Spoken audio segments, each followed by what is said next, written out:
విరిగిన హృదయము పాపాన్ని ఒప్పుకుంటుంది, తెరిచిన హృదయము వాక్యాన్ని స్వీకరిస్తుంది. యథార్థమైన హృదయము గల వారై భయముతోనూ వణుకుతోనూ క్రీస్తునకు వలె శరీర విషయమై మీ యజమానులైన వారికి విధేయులై ఉండుడి.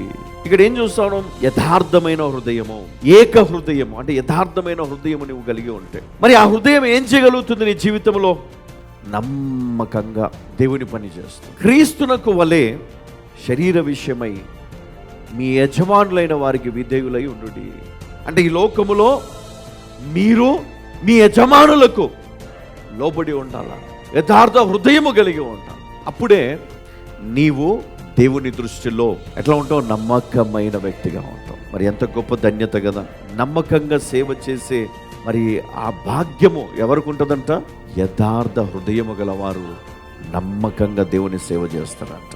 ఒకవేళ నువ్వు కనుక ఈరోజు ఆ యథార్థతను నువ్వు కోల్పోయి ఉంటే దేవుడిని అడగాల, దేవా నాకు యథార్థమైన హృదయము నాకు ఇవ్వండి, నేను యథార్థవంతునిగా నేను జీవించాలి, నా జీవితంలో నేను దేవునికి లోబడి భయపడి నేను జీవించాలి. కాబట్టి నువ్వు నీ శరీర విషయంలో క్రీస్తునకు వలె తండ్రి అయిన దేవునికి నువ్వు లోబడి ఉండాల. నీ యజమాని దేవుడు, నీ యజమాని క్రీస్తు. కాబట్టి నువ్వు ఆ దేవునికి నువ్వు లోబడి ఉండాలి.